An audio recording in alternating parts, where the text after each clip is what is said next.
चला तर मग आज बघूया घरच्या घरी पीनट बटर कसे बनवायचे। मस्त आमचे घरचे भुईमुगच्या शेंगांचे शेंगदाणे आहेत ते मी मस्त तव्यावर भुजून घेतलेले आहे। मग एका कपड्यामध्ये टाकून त्यांना चांगलं ठोकून घ्यायचं तर त्याचं साल सगळं निघून जातं। मिक्सरमध्ये आपल्याला थोडंसं हे जाडं करून घ्यायचं, त्याच्यातली थोडीशी आपल्याला शेंगदाण्याची जी पूड आहे ती साईडला काढायची, मीठ टाकायचं, परत बारीक फाईन पेस्ट आपल्याला करून घ्यायची आहे।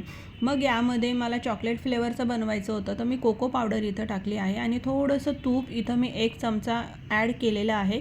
तुम्हाला बटर ॲड करायचं असेल तर तुम्ही बटर देखील ॲड करू शकता। तर हे परत फिरून घ्यायचं, 2-3दा आपल्याला हे छान असं फिरवायचं आहे तर हे फाईन आपल्याला असं पेस्ट तयार होते बटरसारखी। त्याला शेंगदाण्यांचं तेल सुटतं ॲटोमॅटिक।